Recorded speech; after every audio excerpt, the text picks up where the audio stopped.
Berbagai topik menarik dikupas dalam dialog hari ini.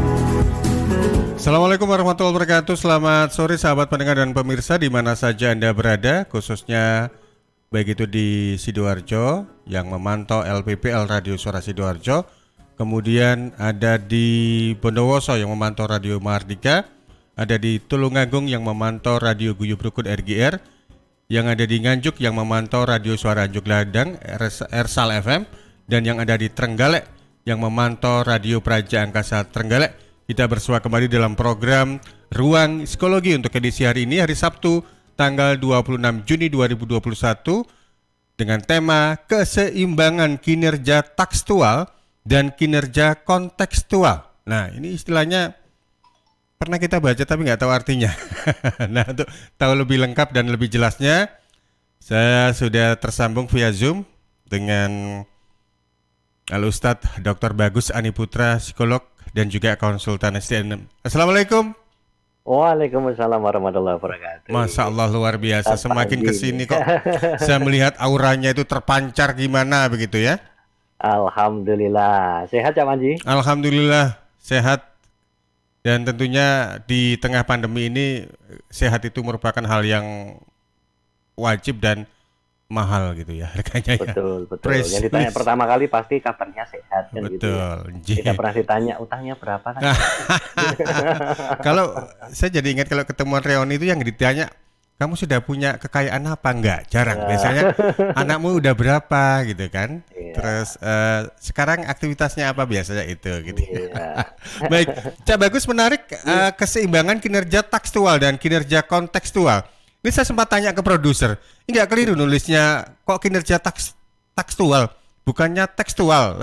Tapi katanya produsernya sih memang itu yang benar. Nah, ini supaya nggak penasaran gitu ya.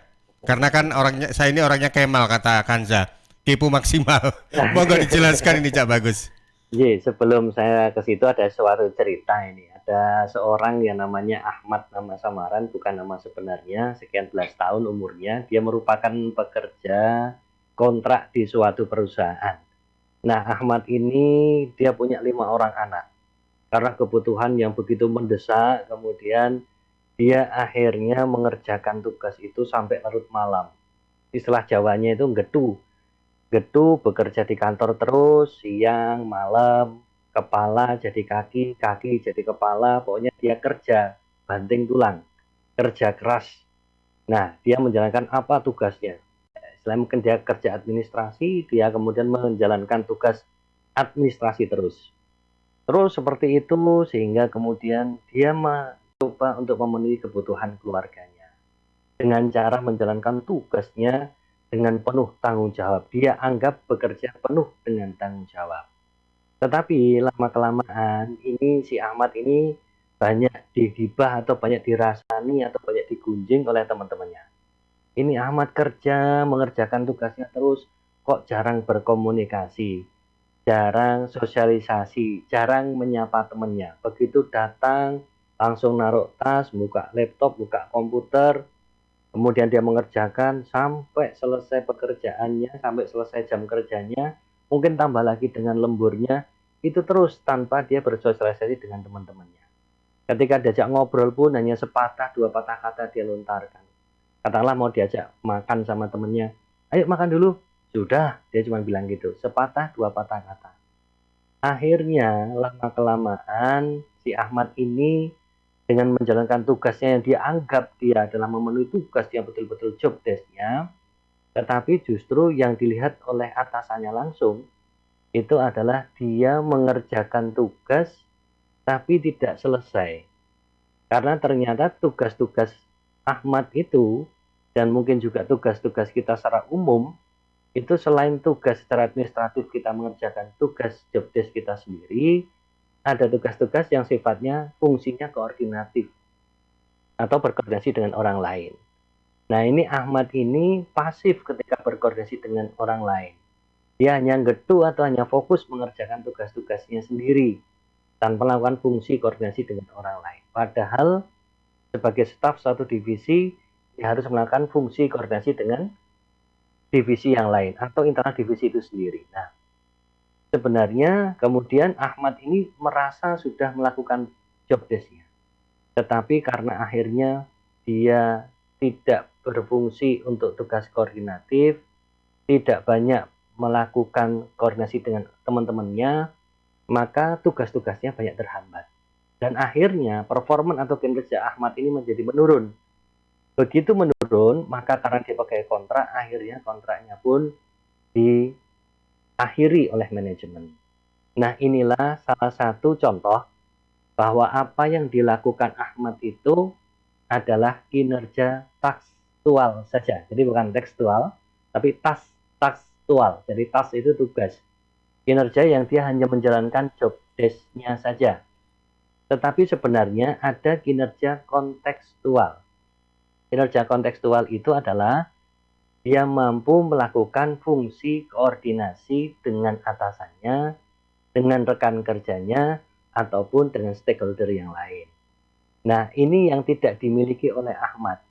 Ahmad hanya mempunyai kinerja tekstual atau menjalankan job desk-nya saja. Tapi dia tidak menjalankan fungsi atau kinerja kontekstualnya. Dia tidak bisa berkoordinasi dengan teman-temannya. Dia memilih menyendiri. Dia memilih menarik diri dari lingkungan.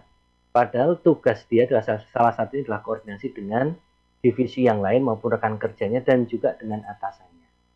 Nah, Cak Panji dan teman-teman sekalian, kinerja tekstual dan kontekstual ini harusnya seimbang.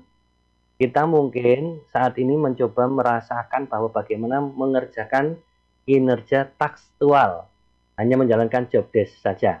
Tetapi mungkin di antara kita masih bisa kita evaluasi, siapa tahu kinerja kontekstual kita atau yang sifatnya koordinatif itu berkurang atau saat ini belum optimal. Nah, kinerja kontekstual ini yang penuh dengan koordinatif ini tentunya mempunyai soft skill khusus. Padahal orang kalau seimbang secara tekstual dan kontekstual, maka ada 3 keuntungan. Jadi orang yang job desk-nya itu oke, tetapi juga koordinasinya dengan teman juga oke, maka dia pertama akan dicintai oleh atasannya. Nah, ini kalau dicintai oleh atasannya, apa-apa pasti akan diberikan. Artinya kalau dia ingin membuat suatu permohonan pasti akan dikabulkan. Minta cuti dikabulkan, minta lembur pasti dikabulkan. Karena dia bisa bekerja secara tekstual maupun kontekstual. Yang kedua keuntungannya adalah disukai oleh rekan kerjanya. Karena sifatnya dia bisa koordinasi, sifatnya dia bisa sosialisasi, maka dia disukai oleh rekan kerjanya. Nah, dengan dicintai oleh atasan dan disukai oleh rekan kerjanya, maka keuntungan yang ketiga adalah semua urusan kita menjadi lancar. Urusan kita dalam pekerjaan, urusan kita dalam sosialisasi, bahkan mungkin bisa dibantu masalah-masalah pribadi kita. Karena kita orang yang bisa supel, kita punya soft skill khusus untuk bisa bersosialisasi dengan teman-teman. Nah, Cak Panji dan rekan-rekan sekalian, ada beberapa penelitian bahwa fresh graduate yang sekarang ini diciptakan oleh pendidikan, utamanya perguruan tinggi, itu kinerja tekstualnya bagus. Tetapi kinerja kontekstualnya untuk koordinatifnya itu agak kurang. Makanya generasi muda yang sekarang ini fresh graduate lulus kemudian baru bekerja, kemudian bekerja, rata-rata, ini rata-rata ya, tidak semuanya, tekstualnya bagus. Job desk-nya mampu dia. Dia getu fokus kepada tugas atau job desk-nya. Tetapi ketika diminta untuk melakukan koordinasi, sosialisasi, bahkan kerjasama dengan orang lain, itu yang kemudian berkurang atau tidak mampu. Oleh karena itu butuh nanti ada soft skill khusus yang tipsnya akan saya bagikan setelah berikut ini. Demikian Cak Panji. Baik. Ini Cak Bagus cocok jadi presenter ini. Kami akan kembali setelah yang satu ini. Jadi tugas ya. Itu ya, jadi kita semakin tahu tekstual dan kontekstual itu seperti apa. Jadi bisa dikatakan semua elemen masuk ini ya. Yin and yang, elemen air, api, udara, Itu kan Iya. avatar. Apa seimbang. Yang penting Seimbang gitu ya. seimbang. Ya, betul. Betul.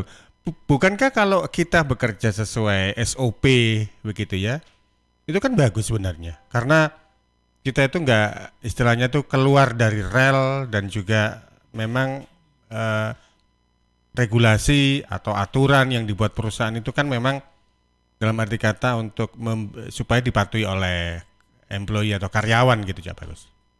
Betul. Kalau kita bekerja sesuai dengan job desk, itu yang dituntut oleh perusahaan. Tetapi perlu kita ingat bahwa dalam job desk kita pun ada fungsi koordinatif di situ. Kalau kita baca-baca job desk kita, kalau di perusahaan ada job desk kita, tentunya ada hubungan dengan atasan, hubungan dengan rekan kerja siapa, lebih banyak dia relasi sosialnya kemana. Nah, ini yang kemudian harus kita pelajari bahwa kita ini perlu bersifat koordinatif dengan divisi atau internal divisi itu. Hanya saja sekarang, memang kalau itu tidak seimbang, yang terjadi bisa seperti ini. Kalau orang mengerjakan hanya kinerja tekstual saja, job desk-nya saja, maka ibaratnya dia seperti robot. Dia kemudian bekerja, masuk kerja, buka laptop, mengerjakan tugas, nggak peduli sosial, tidak peduli rekan kerja yang lain, dia sudah mengerjakan atau tidak. Begitu selesai bel berbunyi, jam waktu pulang, dia tutup laptop, dia selesai bekerja, dan kemudian pulang. Tidak ada sosialisasi atau fungsi koordinasi di tempat kerjanya. Nah, tetapi ketika orang juga hanya kinerja kontekstual tanpa kinerja tekstual, itu juga bagaikan orang ini hanya ke tempat kerja hanya untuk merumpi. Banyak intervensi-intervensi sosial yang ada.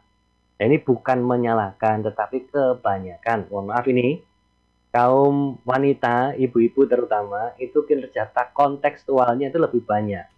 Misalnya cerita kisah yang ada di sinetron dibahas, kemudian ada diskon gede-gedean dibahas, sampai masalah keluarga juga dibahas, rasani atau gibah orang dibahas, dan ini yang kinerja kontekstualnya bagus, tapi tekstualnya tertinggal. Nah, mari kita imbangkan. Itu pun sebenarnya kontekstual itu kita fungsinya sekali lagi koordinatif mendukung pada job desk atau kinerja tekstual kita, Cak Mandi. Iya, bagus. Nah, bicara soal gibah ini, saya biasanya kalau di redaksi itu kan kebetulan saya yang paling muda gitu ya. Mereka itu kan karena belum tumbuh rambutnya sama dengan saya. Iya. Ada Kansa, ada Mega, itu yang notabene kan mereka fresh graduate gitu ya. Jadi ngomongnya itu seputar K-pop, terus ARMY, BTS dan sebagainya.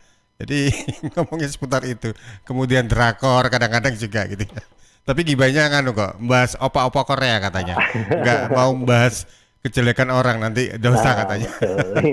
Baik, untuk Anda sahabat yang ingin bergabung, silakan Anda bisa hubungi kami lewat WA di 08 11 309 1009 atau on air langsung juga boleh di 031 896 1514. Kita masih bersama di program Ruang Psikologi dengan tema keseimbangan kinerja tekstual dan kinerja kontekstual bersama Dr. Bagus Aniputra Psikologi, PSI, psikolog dan juga konsultan SDM. Nah, kalau Anda sempat googling search ketik nama Cak Bagus gitu ya, Bagus Aniputra, banyak itu yang muncul itu. Dan terkenal dan betul. tercemar kan. Kalau tercemar sih enggak. Cuma beliaunya itu kalau soal SDM dan sebagainya itu ini tingkatannya bukan pengalaman lagi, tapi sudah advance, expert gitu kan. Jadi pas rasanya kalau Anda ngobrol seputar kerja dan sebagainya, lingkupnya dengan Cak Bagus. Cak Bagus, kita break dulu ya, nanti kita akan kembali sesudah kita ikuti beberapa pesan berikut ini.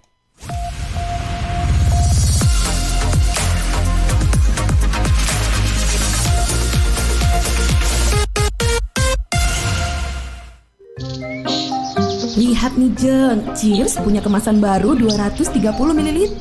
Wah, imut ya? Iya dong Jeng, bentuknya yang kecil dan seksi, gampang banget dibawa kemanapun dan kapanpun. Wah iya, bisa muat nih di tas tangan, taruh di kotak makan si adek, dan gampang juga ya dibawa pas jogging. Bener, dan di musim virus kayak gini kita juga harus rutin minum air putih Jeng. Cheers Alkaline ini punya kandungan pH yang tinggi sampai 8,5. Jadi daya tahan tubuh kita lebih terjaga dan melindungi kita dari virus sampai sampai resiko kanker. Nah, buat konsumsi di rumah atau di kantor, ada kemasan galon juga, Jeng, yang 20 liter. Untuk pemesanan area Surabaya hubungi kami di telepon 0807 124 3377 atau WhatsApp ke 0877 77 24 3377. Bagi Anda yang ingin bergabung menjadi partner Cheese, bisa hubungi 031 84 95 888. Anda di rumah aja ya, biar kami yang ngantar. Cheers Alkaline Powered 230 ml, seksi, healthy, easy. Untuk wilayah Sidoarjo dan sekitarnya bisa menghubungi Depo Candi di 0821 4225 6646 0821 4225 6646. Halo arek-arek Jawa Timur, piye kabare? Muga-muga kabeh apik ya. Saya Via Valen mau mengajak kita semua untuk tetap jaga kesehatan di tengah pandemi. Yuk ikut gerakan pakai masker dan tetap ikuti anjuran pemerintah. Dengan cara tetap jaga jarak, sering cuci tangan pakai sabun, hindari keramaian, dan pakai masker kalau keluar rumah. Yuk jaga kesehatan karena banyak orang tersayang yang ingin terus bersamamu. Bersama, kita lawan COVID-19 dengan terus mengingatkan hal-hal baik. Masih banyak banget saudara kita yang belum paham betapa bahayanya COVID-19. Oleh sebab itu, penting untuk kita saling mengingatkan. Semoga kita semua selalu sehat dan tetap produktif di kala pandemi. Ingat, ojo lali nggawe masker ya. Rokok opo iki lho, kok putihan? Ya rokok kok, ya murah, ya akeh. Rokok ilegal ki. Masa rokok ilegal iki? Yo ki. Lah awakmu kok roh nek iki rokok ilegal? Rokok ilegal iki gak nek pita cukene. Samen paling roe bandro kuwi lho. Rokoke kudu enek merek karo nama perusahaane sing terdaftar ndek Bea Cukai. Lokasi pembuatane ndek kene ya gak enek. Terus ndek kene rokok ilegal iki gak enek gambar karo peringatane teko pemerintah. Berarti rokok ilegal gak resmi no? Aduh ya mesti to lemul. Rokok ilegal merugikan negara. Mergo ora mbayar cukai sing digembangun negara. Walah tutu, sepenting wong-wong gak roh. Loh, gak iso lagi. Makane to le, tuku sing pasti-pasti ae. Aja ngawur. Laporkan peredaran rokok ilegal ke kantor Bea Cukai terdekat atau hubungi nomor 1500 225 1500 225. Iklan layanan masyarakat ini dipersembahkan Bea Cukai Sidoarjo. Ayo, ngewangi Bea Cukai, berantas rokok ilegal. Bea Cukai Sidoarjo, fokus mengawasi, tulus melayani. Sahabat, kalau Anda pingin wajah cerah dan glowing tapi nggak bikin kantong kering, yuk ke Ella Skincare. Dapatkan diskon 50% untuk semua jenis treatment seperti Korean Bright Toning, Acne Cure Treatment, DNA Salmon Skin Booster, IPL, dan masih banyak lagi. Syarat dan ketentuan berlaku. Yuk rasakan pengalaman treatment nyaman dengan staf yang ramah, memberikan hasil nyata, dan harga yang terjangkau. Berbagai treatment dan produk berkualitas yang sudah BPOM. Ella Skincare ada di Jalan Ahmad Yani nomor 40, Kelurahan Sido Kumpul, Sidoarjo. Untuk reservasi, Anda bisa hubungi 0812 3688 1384 0812 3688 1384. Ella Skincare merawat semua bisa bersih berkilau. Ya ampun, anakmu kok ngontot kinuk-kinuk ngene to yo? Tak peke mari. Lah, kowe ora duwe anak sih. Walah, anakku lo gepeng, cengeng koyo bapake. Anake sampean iki mangane opo? Apa impor-impor kabeh ngono kae? Import. Sing penting susu karo tukokke buah sayur ning desa sebelah kuwi beres wis. Loh, ora ning market-market ngono kuwi to ning. Yo wis, yo rame-rame yo. Aku tak njupuk sayur buah dagangane mbokku wae. Pancen wong wedok pait medhit. Pantes anak lang bojone guru-guru. Yo mbayar yu Mas yo dagangane mboke dhewe. Buah dan sayur dari petani kita pasti menyehatkan, apalagi jika dibeli dengan jujur, pasti bikin makmur. Iklan layanan masyarakat ini persembahan Suara Sidoarjo.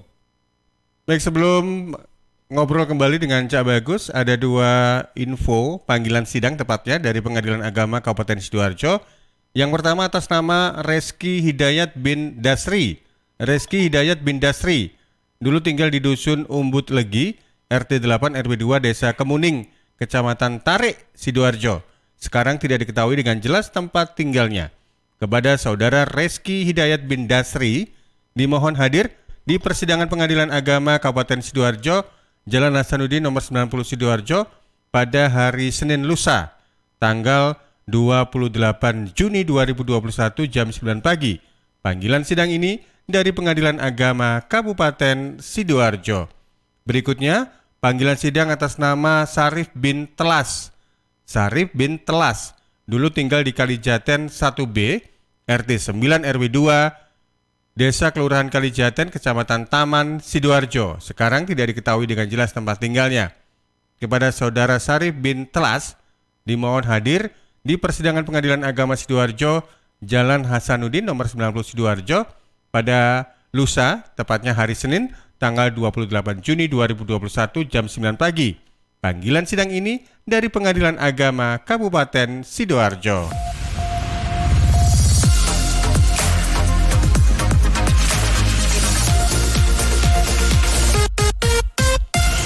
Baik, kita masih bersama dalam program Ruang Psikologi dengan tema keseimbangan kinerja tekstual dan kinerja kontekstual. Masih bersama dengan pakar SDM dan juga psikolog, Cak Bagus. Kita nggak janjian ya, kok tiba-tiba dress code-nya hitam.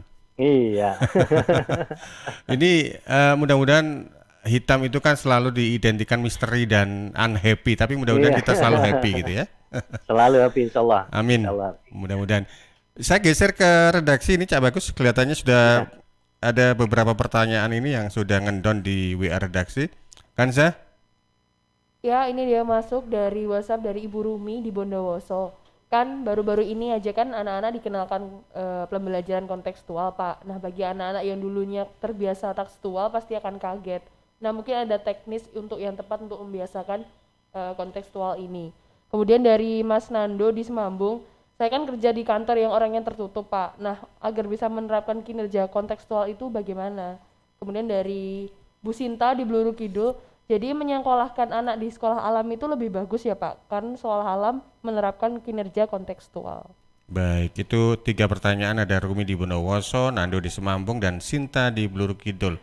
Sebelum dijawab ini, Cak Bagus, saya jadi ingat, saya dulu juga pernah kerja di perusahaan, satunya ketika di bagian produksi gitu kan kita ketemu banyak orang gitu ya.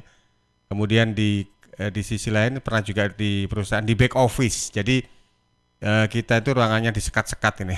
Dan ini nyambung pertanyaan dengan Mas Nando tadi, bagaimana dengan kondisi kalau kita memang tempat atau posisinya itu nggak memungkinkan untuk apa itu kita berinteraksi karena memang tempat kita tertutup begitu. Monggo, Cak Bagus. Ini saya rangkum jadi satu jawaban aja untuk 3 penanya, Bu Rumi, Mas Nando, dan satu lagi lupa dari siapa namanya. Ya baik, ini pembelajaran kalau kontekstual untuk anak-anak itu memang harus dibiasakan karena memang ini kan soft skill ya. Soft skill itu bagaimana kemampuan kita bisa menghormati, menghargai orang, bahkan berinteraksi dengan baik dengan orang itu. Nah, nanti sebentar lagi akan saya sampaikan tips-tipsnya bagaimana kita bisa bekerja, berinteraksi dengan orang lain tetapi tetap menjalankan tugas kita. Karena kadang-kala juga kalau kita kinerja kontekstualnya terlalu banyak, maka yang terjadi intervensi sosial itu juga terlalu tinggi. Kalau kita orang yang supel, kadang-kala kita tidak bisa menolak ajakan orang lain, yuk makan di luar, yuk belanja ke sana, yuk nonton ini dan lain sebagainya.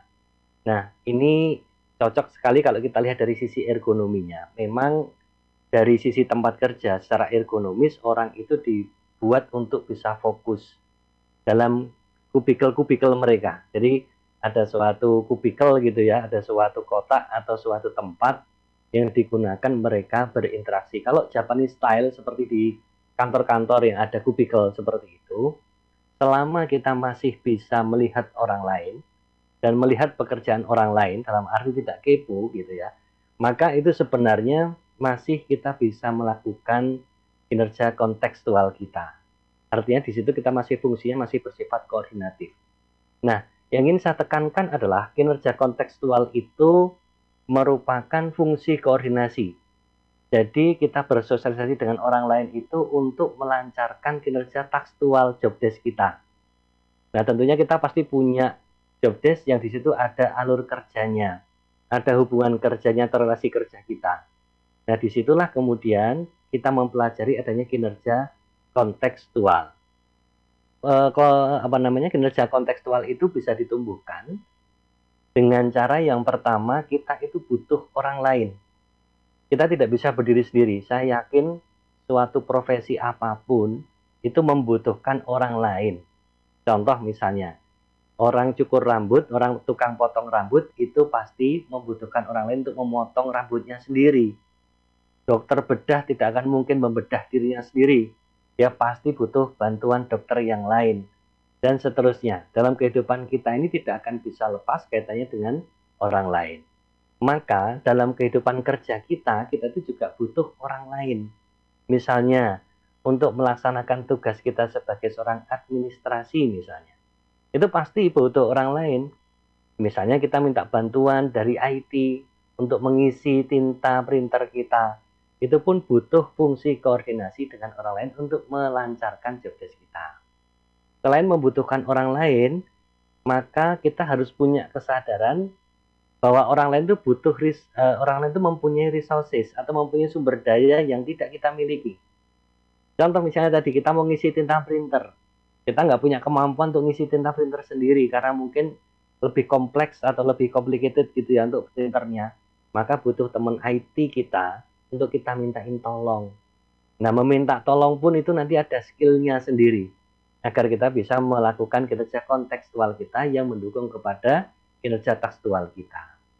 Kemudian yang ketiga, kita ini harus banyak senyum. Kita harus banyak senyum kepada orang lain. Ya, berlatih mulai sekarang nih bagaimana senyum.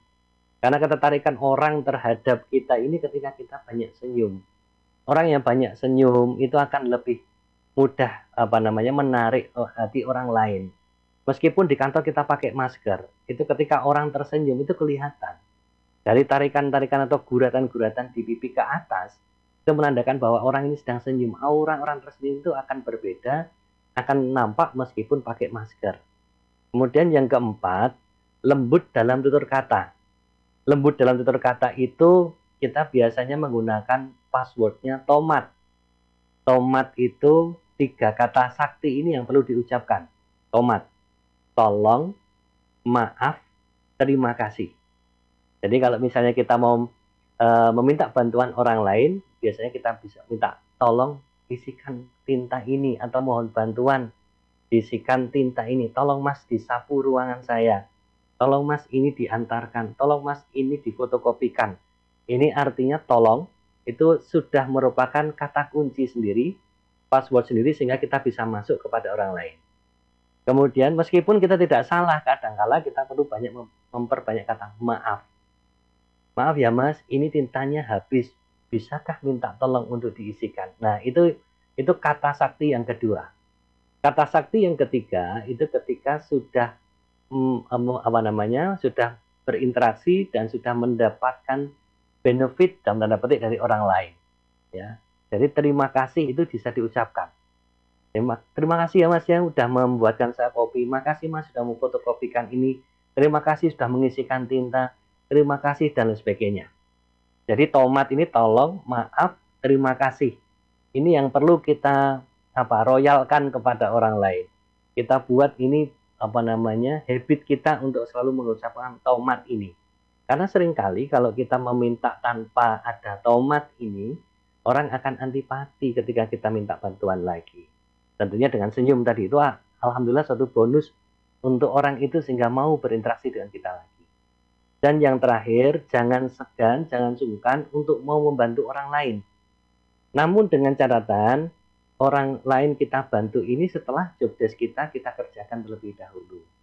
Jangan sampai kita kinerja kontekstual, kita membantu orang lain, tetapi kita lupa mengerjakan tugas sendiri. Ini artinya kapiran atau tertinggal kinerja tekstual kita gara-gara kinerja kontekstual kita terlalu berlebihan. Demikian Cak Panji. Iya, tomat, tolong, maaf dan terima kasih. Terima kasih. Bukan. Iya. Saya mikirnya kok singkatan yang lain gitu ya. Tobat maksiat. Tobat mati. Bukan itu Tobat ya. kumat. Tobat kumat gitu ya. Iya. Luar biasa ini. Cak Bagus ini penuh dengan filosofi ini. Saya coba cek kembali ke redaksi. Ada tambahan? Bentar Cak Bagus. Iya. Kanza? Ya ini dari Andri di Tulungagung. Masalah tomat itu tadi Pak, untuk saat ini kan anak-anak jarang menggunakannya. Nah, untuk penerapannya yang baik tuh biar tetap dibudayakan tuh seperti apa? Ya, menyambung juga ya Cak Panji terhadap tadi yang sekolah alam tadi lupa belum dijawab. Jadi sekolah alam itu memang menggunakan secara natural, bukan sekolah alamnya, alam secara fisik, tetapi alam itu adalah alami, natural. Proses hubungan relasi sosial ini yang sekarang kurang untuk teman-teman yang fresh graduate, yang dia pinter di suatu tempat ilmunya, bidang ilmunya, tetapi lupa terhadap soft skill dia untuk melakukan relasi sosial. Sehingga sekolah alam ini sebenarnya dibentuk untuk natural terhadap reaksi-reaksi dari orang lain ketika menyapa apa yang harus dilakukan. Ketika menyapa atau ngajak berbicara, apa yang harus dilakukan. Saat ini, anak itu lebih banyak berinteraksi dengan gadget. Sehingga matanya menunduk, generasi menunduk. Menunduk itu menunduk melihat gadgetnya. Sehingga lupa ketika ada orang lain yang itu menjadi the real friend, teman yang nyata, yang ada di hadapannya, itu yang seharusnya dia tatap ketika berbicara. Tetapi dia menunduk terus. Nah, ini terbawa sampai ke tempat kerja biasanya. Karena teman-teman sekarang yang masih muda, yang junior di tempat pekerjaan, mereka sangat intens dengan gadgetnya, mereka lupa untuk melihat, menatap muka dari orang yang ngajak ngomong, sehingga dianggap oleh seniornya atau atasannya, ini anak nggak sopan nih. Nah, ini memang pembibitan, pendidikan, dan pembinaan itu dimulai dari pendidikan, dari generasi atau usia-usia yang berada di pendidikan atau di sekolah. Pertanyaan dari Mas Andri, saat ini banyak anak-anak yang tidak menggunakan tomat. Yang wajib membiasakan adalah keluarga. Ini yang wajib ini. Jadi lingkungan primer adalah keluarga. Dan anak-anak itu mempunyai suatu modeling atau mempunyai imitasi, meniru kepada orang tuanya. Kalau orang tuanya menyuruh anak ini dengan tomat, maka anaknya pun juga akan mengeluarkan tomat. Entah itu dengan orang tuanya, entah itu dengan orang lain. Misalnya, ketika si anak melihat ibunya, kemudian menyuruh pembantu rumah tangga atau asisten rumah tangga untuk tolong yuk ini disapu, tolong mbak ini disapu. Artinya ada kata tolong di awal di situ. Nah itu ya. Kemudian misalnya ada baju yang kotor, maaf ya ini tadi ketumpahan yuk, ini maaf ketumpahan mbak, tolong ya nanti dicucikan. Kalau sudah kemudian diucapkan terima kasih. Nah, pendidikan anak lingkungan primer adalah keluarga dan orang tua menjadi model yang utama. Menjadi suatu sosok yang figur yang utama yang nantinya ditiru oleh anak-anak. Sehingga orang tua wajib memberikan contoh teladan menggunakan tomat ini. Dimulainya dari orang tua. Demikian Cak Wanji. Iya, baik. Cak Bagus, ini juga sudah ada yang masuk lewat SMS di 0811309 1009. Ini dari Mas Wahyu yang ada di Krian. Pertanyaannya begini, ketika kita dalam suatu suasana kerja, Mas Wahyu nggak menyebutkan perusahaannya mana, tiba-tiba dalam arti kata pergaulan di sana itu misalnya suka happy, kemudian hura-hura, hoya-hoya, terus setiap malam minggu gitu, itu ada agenda untuk pergi ke pub lah, diskotik lah, dan itu hampir 50%. Cuma Mas Wahyu sendiri ini yang istilahnya itu nggak ikut-ikutan begitu ya. Nah, bagaimana cara kita melakukan penolakan atau supaya kita nggak ikut-ikutan dengan hal-hal yang kontraproduktif seperti itu. Baik, terima kasih Mas Wahyu sudah menyampaikan pertanyaannya lewat SMS di 08113091009. Sebelum ditanggapi ini, Cak Bagus, saya jadi ingat pepatah mengatakan begini, kita ini tergantung dari teman kita mungkin ya. misalnya kalau kita banyak bergaul dengan tukang jual minyak wangi, tubuh kita jadi harum. Kalau sering bergaul dengan tukang bengkel, kita penuh dengan ini oli dan sebagainya gitu ya.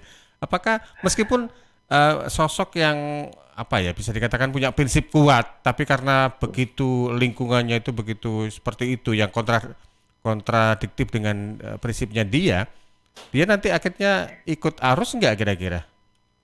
Ya, Cak Panji, ini tergantung dari locus of control masing-masing. Jadi kita ini manusia ini punya pengendali namanya di dalam diri kita. Apakah locus of control kita ini secara internal atau eksternal? Jadi misalnya begini, kalau saya locus of control eksternal itu kalau saya mau milih baju, itu nanti saya akan punya pikiran, nanti kira-kira teman saya akan komentar apa ya. Nah, itu namanya locus control eksternal. Tapi kalau locus of control internal itu terserah aku mau pakai baju ini, komen apapun saya serahkan. Aku nggak ngereken sama komentar temanku. Yang penting aku pakai baju ini seneng ya aku pakai. Nah, ini locus of control internal. Artinya sekarang orang yang locus of control internalnya tinggi tidak akan terpengaruh oleh teman-temannya, oleh lingkungan sosial. Tapi kalau locus of control eksternalnya selalu orientasi kita nanti temanku bagaimana, nanti tanggapannya bagaimana, kalau nggak ikut dugem bagaimana, itu nanti kita bisa terpengaruh. Makanya mari kita evaluasi diri. Kita termasuk yang locus of control kita itu internal atau yang eksternal. Kalau kemudian dunia gemerlap tadi, dugem yang dilakukan oleh teman-teman, kemudian kita takut kita akan terbawa arus, kita lihat dulu locus of control kita internal atau eksternal. Kalau eksternal ya jangan ikut karena ini mudah hanyut. Orang dengan locus of control eksternal kan mudah hanyut dengan demikian. Tetapi kalau yang kita yakin bahwa kita nggak akan terpengaruh, meskipun temanku dugem aku nggak akan terpengaruh, aku nggak akan ikut-ikutan. Artinya locus of control internal kita kuat, nggak ada masalah untuk nimbrung. Tetapi kalau ingin menolak, ada cara-cara yang lebih elegan. Misalnya, interupsi sosial saat bekerja.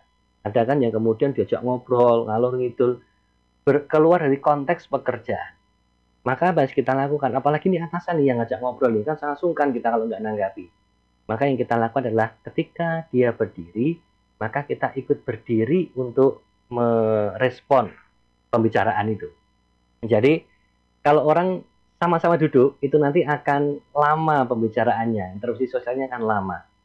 Tetapi kalau orang itu berdiri, kita juga ikut berdiri, artinya kita ini sedang ada dalam pekerjaan yang sibuk dan tidak bisa diganggu. Kalau kemudian tetap diajak ke sana kemari, diajak dugem dan lain sebagainya, apalagi misalnya nih atasan kita yang ajak, kita sulit untuk menerima, maka kita kembalikan kepada atasan kita. Maaf Pak, maaf Bu, ini pekerjaan yang dibebankan ke saya belum selesai.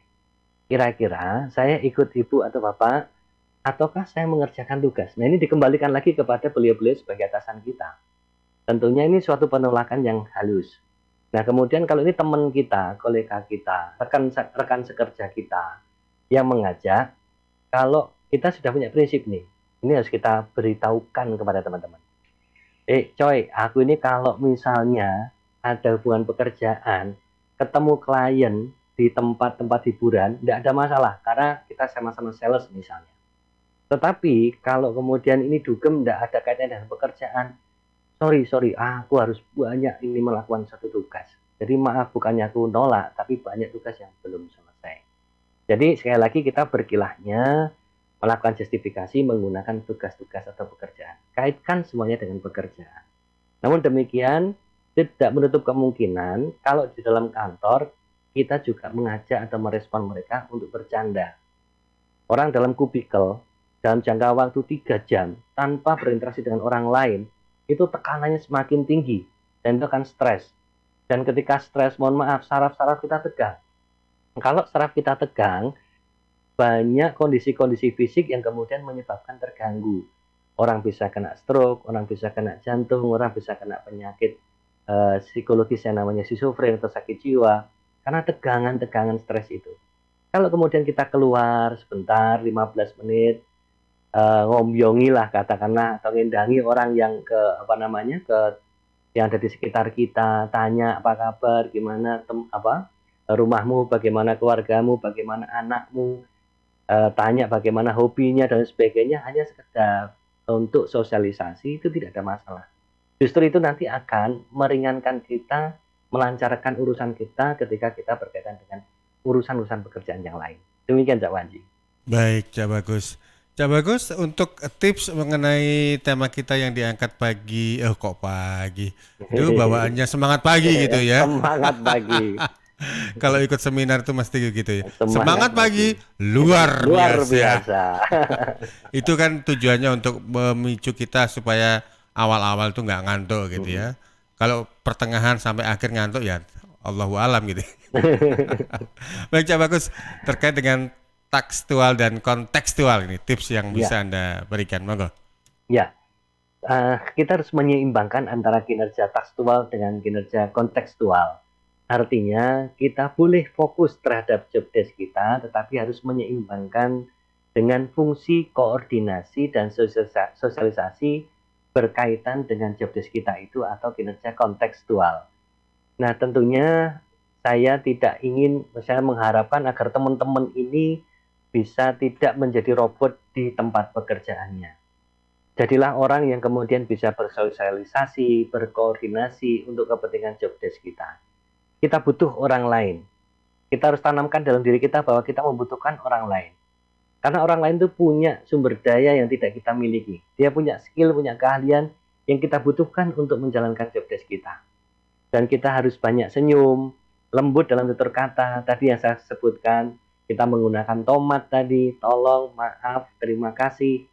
Ya, dan yang terakhir, kita juga harus mau membantu orang lain setelah job desk kita selesaikan. Nah, saya yakin untuk kita bisa masuk ke kinerja tekstual, teman-teman pasti punya fokus yang berbeda-beda.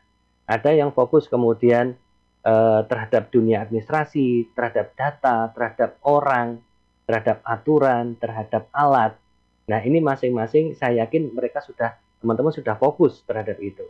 Tetapi ketika kita sudah bunek ini, sudah tegangan tinggi ketika bekerja, maka jangan lupakan bahwa sebenarnya kita bisa mendapatkan hiburan dari teman-teman kita di tempat kerja. Itu dengan cara setidaknya kita bercanda, kita ngobrol yang ringan, yang itu nanti akan membantu kita ketika ada urusan. Misalnya, saya akan ngobrol dengan orang yang di sekeliling saya, kemudian ketika saya suatu saat butuh bantuan, maka orang itu tidak akan segan membantu saya untuk mewujudkan kinerja tekstual saya. Sekali lagi dulur, kinerja tekstual dan kontekstual haruslah seimbang. Karena dengan demikian kita akan bisa meningkatkan performance kita dan atasan kita mencintai kita, rekan kerja kita menyukai kita, dan urusan menjadi lancar. Demikian Cak Panji. Baik, terima kasih Cak Bagus. Jadi itu yang perlu kita underline dalam menjalani hidup, kita juga harus seimbang begitu ya. Dan betul. Mungkin dalam etos kerja atau dalam kita menjalani aktivitas kerja juga antara tekstual dan kontekstual itu juga harus seimbang. Terima kasih Cak Bagus untuk insight, wawasan dan juga masukannya. Sukses untuk segala aktivitasnya. Salam juga untuk keluarga, semoga selalu sehat ini Cak Bagus. Sampai jumpa. Terima kasih. Assalamualaikum. Waalaikumsalam warahmatullahi wabarakatuh. Ya, demikian tadi sahabat pendengar dan pemirsa, Anda sudah ikuti program Ruang Psikologi untuk edisi hari ini, hari Sabtu tanggal 26 Juni tahun 2021. Dengan tema tadi yang sudah disampaikan oleh Cak Bagus, tekstual dan kontekstual. Atas nama kerabat yang bertugas, saya Panji menyampaikan terima kasih, selamat bermalam minggu dan sampai jumpa. Assalamualaikum warahmatullahi wabarakatuh.